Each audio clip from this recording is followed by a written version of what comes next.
Sono numeri da record quelli con i quali ha chiuso i battenti la 17ª edizione della Mostra Internazionale d'Architettura, tra i giardini della Biennale e le corderie dell'Arsenale.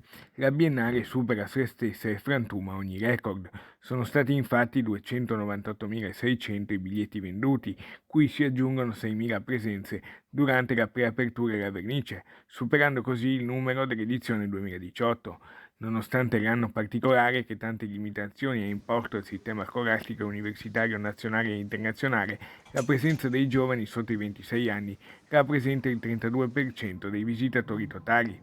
Una grande soddisfazione che ha come artefici assoluti il presidente della Biennale di Questi Venezia, Roberto presenti sono Cicutto, poco meno di con tutto il team della 120 Biennale, e e ci il sono direttore solo della mostra, 3 Shin Sarkis. padiglioni installazioni che sono 114 gli architetti partecipanti, 60 padiglioni nazionali, 17 i progetti collaterali.